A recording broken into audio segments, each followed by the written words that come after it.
What you're looking at is the smallpox virus, one of the deadliest pathogens on the planet. For centuries, it did a wonderful job of helping keep the human population in check. But times change, and sometimes Mother Nature needs a hand in improving her creations. Like, say, speeding them up a little bit, making them contagious when they should be quietly incubating in a host, or making them more lethal.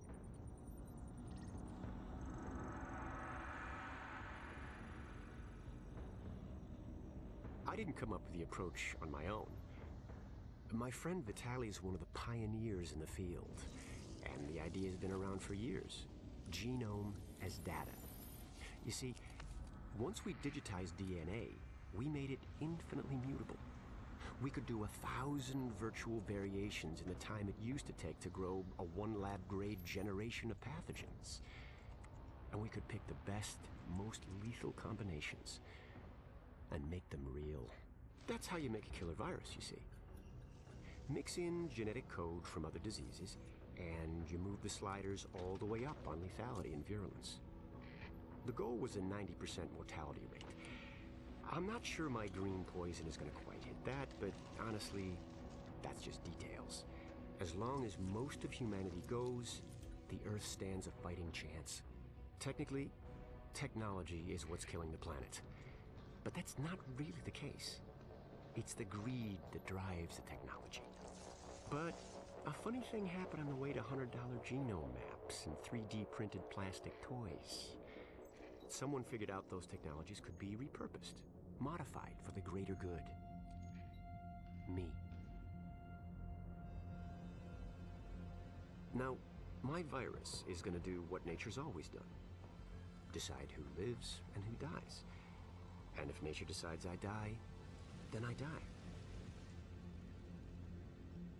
If nothing else, I'll have a lot of company. Natural selection at its finest, helped along by a little unnatural genetic manipulation. It's all data, really. Life's just a method of processing it. The same way I processed the smallpox genome on my laptop. And who's to say that wasn't the plan all along? If, by some miracle, you survive green poison, then nature's decided you deserve to live. The rest of us shouldn't and won't.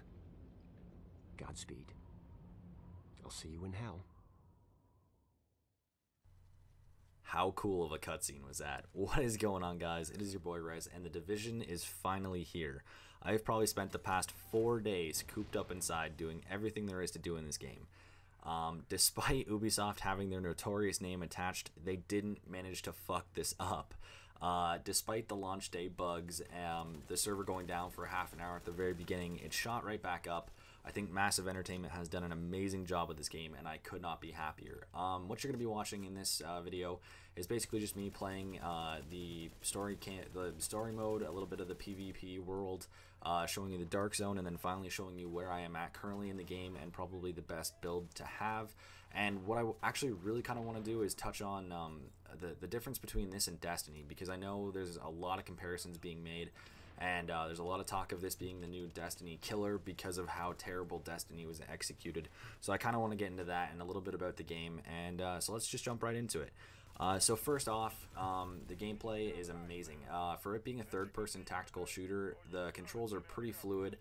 Despite being in sometimes a sticky situation with a grenade and you kind of taking cover when you shouldn't. Other than that, the game handles great. The crafting in the mod situation is amazing. Everything that you can build in the game is easily accessible. You can get blueprints for it, so you're never building one-off things, and you always have the ability to upgrade something that you've had. And there's the end game is so full. There's like I suggest doing the story mode first and just playing the main story missions to hit that level 30 cap, so that you get to experience all the end game. Because honestly, I mean, the game ends with the story, and you're not left there sitting like, okay, well, what the hell do I do? What do I do now? You're not left there doing nothing. And that's what I kind of felt like with Destiny. Once you hit that level cap, you were kind of limited to doing the daily mission per day, and then playing you know, a raid or two, a nightfall once a week, and then, you know, and that was it. With this game, once you're done the story mode, you have incursions, you have random events, you have supply drops and things like that. And Massive has already said that they're going to be releasing a ton of post-game content and free content, which is one thing that I thought was pretty cool, that they're already talking about adding in free content into the early months of April. And the best thing that I've heard them say is loot trading. All of you Destiny players, if you are so fed up with there being no loot trading, come and play the Division, and I think this game may change you. So there's no current loot trading right now in this build of the Division, but in I think early April, Massive actually has like officially said that loot trading is coming, and it's coming within like the first week of April. So I'm guessing they probably just have to find out like a way to implement that without there being any, you know, scamming or anything like that. The leveling system, obviously, so you have two sets of levels, as you can see in the top right. I'm currently now in the Dark Zone, which is the PvP area where you are able to kill other Division agents and go rogue and or kill rogue agents. In here, you kind of find the highest end loot. This is kind of where all the best loot is. So far, though, actually, I haven't really been able to find too much of that great a loot because I'm not that high in the Dark Zone. I don't have that high of a level, so that high-end loot is kind of tough for me to find in the Dark Zone. However, I go back to saying the endgame content in the regular story is so much. There's so much of it, and there's so much stuff that you can do. You have chances to get high-end loot in these things called daily events and daily missions. And so what you do is, you like Destiny, you replay a part of the story in either a challenging or a hard difficulty where the enemies are 10 times harder, they're more aggressive and things like that. So just like Destiny, and you have a guaranteed chance for them to drop a high-end item and get Phoenix credits, which is an end-game currency to help you buy end-game items, which are all high-end. So I mean, there's so much things that you can do, and there's no limitation on how many times you can do these daily events. So you can sit there and grind out daily missions and incursions and things like that, and actually get rewarded for them, and know that you're going to get rewarded for them, rather than it just come down to RNG.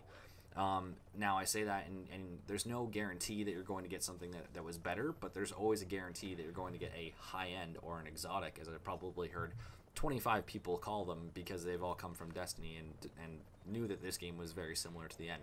So it's very funny to hear the Destiny players come over, and there's actually 3 in my group right now that the minute I heard them talking, they were talking about ads and aggroing and things like that when we were doing the challenging missions.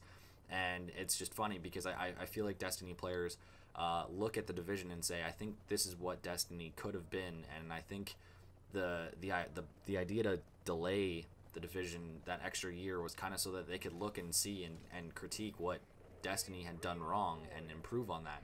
So I mean, I couldn't be more happier with what they've done, and the overall the end game content. I can't stress it enough. But so anyways, guys, we'll get into the kind of the last little bit of this video, the tips here. This is kind of the best build that I would highly suggest. So as you can see, I have the Caduceus AR. It's an ACR platform. It was one of the guns actually in the beta, and I had a really fun time playing with it. I happened to just get lucky again doing those daily missions. I got a high-end drop from one of the end game bosses, and I got one of the best assault rifles in the game. And I think this is actually classified as the best assault rifle in the game at this current point in time. However, I do have the classic AK, the Liberator, and you're going to see me throw in the AK right there.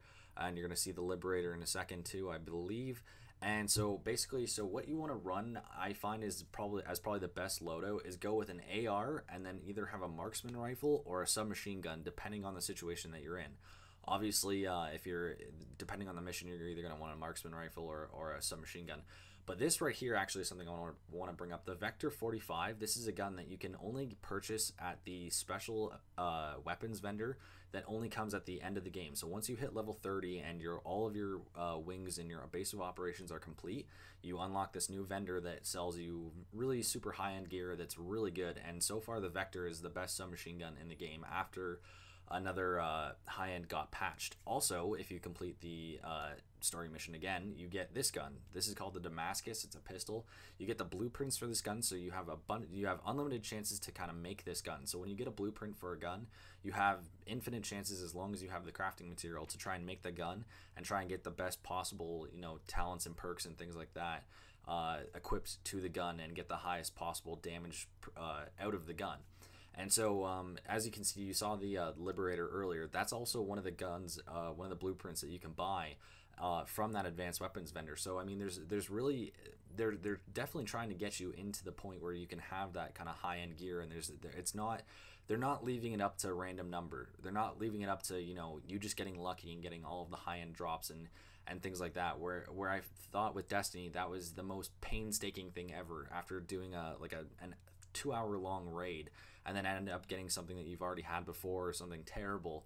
The randomness of this game and the loot drops is very, very, very, it's very balanced. I can't stress that enough, that the loot drops are balanced. But anyways, guys, I hope you like this video. Please leave a like, favorite, comment, subscribe. My next video is actually going to be a tip on how to do the challenging mission and what I think is the best way to farm for the end game currency and to get the best high-end gear very, very quickly. So be sure to look out for that video. But anyways, guys, this has been Rez. Peace.